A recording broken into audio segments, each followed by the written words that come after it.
আসসালামু আলাইকুম real village cooking চ্যানেলে সবাইকে ওয়েলকাম জানাচ্ছি। আজকে আমি বানাবো বেসন এবং সুজির লাড্ডু। এই লাড্ডু বানানো খুবই সহজ। প্রথমে আমি এখানে চিনির শিরা বানিয়ে নেব। এখানে নিয়ে নিচ্ছি ছোটো বাটির 1 বাটি পরিমাণে জল আর হাফ বাটি পরিমাণে চিনি দিয়ে দিচ্ছি। চিনিটাকে আমি গলিয়ে নেব। চিনিটা বাস জাস্ট একটু চিপচিপে ভাব আসবে, ঠিক সেই পর্যায়ে আমি এটাকে নামিয়ে নেব।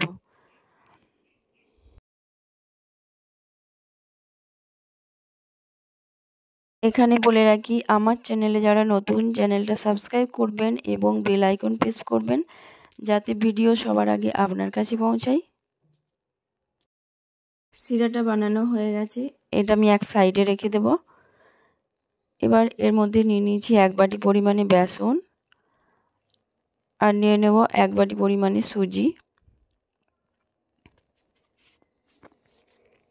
সুজি এবং বেসনকে আমি ভালোভাবে মিশিয়ে নেব।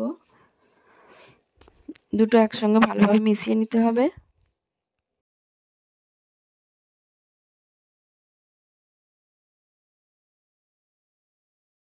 এবার এর মধ্যে আমি 3 টেবিল চামচের মতো ঘি দিয়ে দিচ্ছি। ঘি দিয়ে আমি ভালোভাবে বেসন এবং সুজির সঙ্গে ভালোভাবে মিশিয়ে নেব। খুব ভালোভাবে মিশিয়ে নিতে হবে। স্কিপ না করে পুরো ভিডিওটা দেখবেন।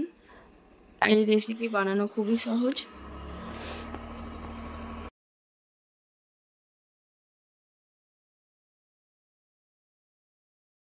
এবার অল্প অল্প করে জল দিয়ে একটা ডোয়ের মতো বানিয়ে নেব।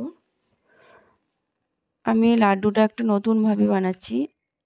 আপনারা স্টেপ বাই স্টেপ দেখবেন খুবই সহজ।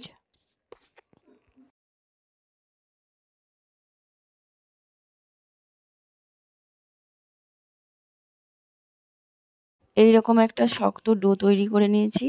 এবার হাতের মধ্যে একটু করে নিয়ে একটা ছোট্ট গোল মতো বিস্কুটের সাইজের করে নেব। এইরকম করে হাত দিয়ে চেপে চেপে এইরকম সাইজ করে নেব।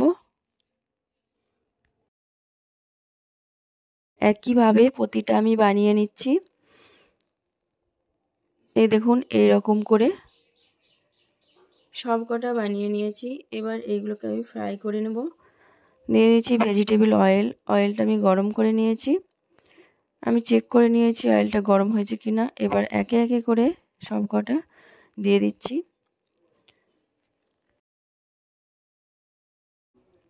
আমি এবার লো টু মিডিয়াম ফ্লেমে এটাকে ভেজে নেব।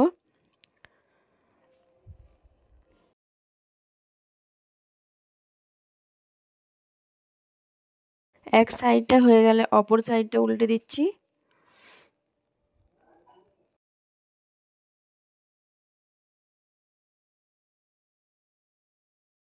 এইভাবে উল্টে পাল্টে আমি লাল কালার করে ভেজে নেব। এই দেখুন এইরকম। আবারও আমি উল্টে দিচ্ছি।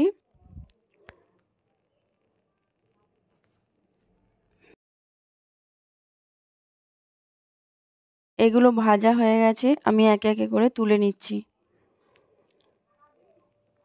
আবার ঠিক একইভাবে যে কটা আছে ভেজে নেব। ঠিক একইভাবে এইগুলোকেও আমি তুলে নেব উল্টে পাল্টে ভেজে। এবার আমি এইগুলোকে সব কটা আমার ভাজা হয়ে গেছে, এগুলোকে আমি মিক্সিতে ভেঙে নেব। এইভাবে প্রথমে ভেঙে দিচ্ছি, ভেঙে মিক্সিতে আমি গুঁড়িয়ে নেব। ঠিক এই রকম হবে। এই দেখুন আমি এগুলোকে গুঁড়িয়ে নিয়েছি। এবার এর মধ্যে আমি দিয়ে দেব এলাচের দানা, এর ফ্লেভারটা ভালো আসবে। দিয়ে দিচ্ছি কিছু ড্রাই ফ্রুট,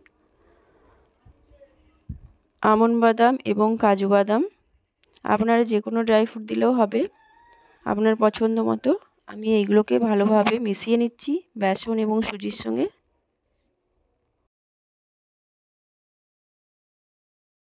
আমি যে শিরাটা বানিয়ে রেখেছি সেই শিরাটা ঢেলে দিলাম, দিয়ে খুব ভালোভাবে মিশিয়ে নিচ্ছি। অল্প অল্প করে দিয়ে আমি বেসন এবং সুজির সঙ্গে ভালোভাবে মিশিয়ে নেব। খুব ভালোভাবে মাখানো হয়ে গেছে। এবার আমি কিছুটা নিয়ে আমি লাড্ডুর শেপ দিয়ে নেব।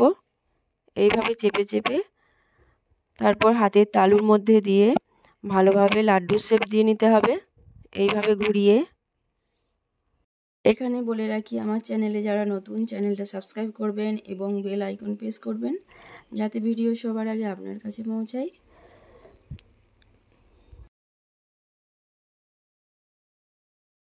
এই দেখুন, হাতের তালুর মধ্যে আমি নিয়ে একবার ঘুরিয়ে দিচ্ছি, এইভাবে ভালো করে গোল লাড্ডুর শেপ দিয়ে নিচ্ছি। একটা লাড্ডু রেডি হয়ে গেল।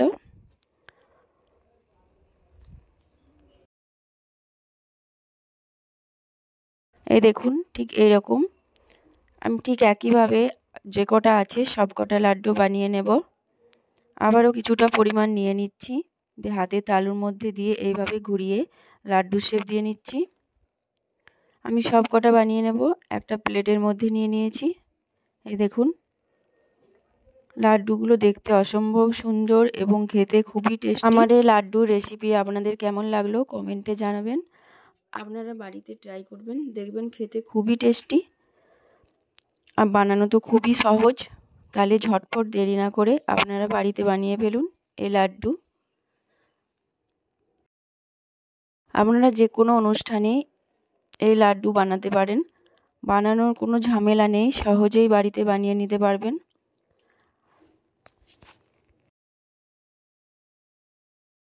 আমি একটা আপনাদেরকে ভেঙে দেখাচ্ছি, দেখুন সহজেই ভেঙে যাবে। এই দেখুন, খেতে খুবই টেস্টি, মুখে দিলেই মিলিয়ে যাবে। আমার এই রেসিপি আপনাদের কেমন লাগলো কমেন্টে জানাবেন। ভালো লাগলে চ্যানেলটা সাবস্ক্রাইব করবেন নতুন নতুন রেসিপি পাওয়ার জন্য।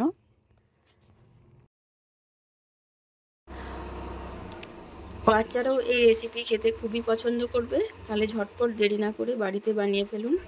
আজকের মতো এখানেই শেষ করছি।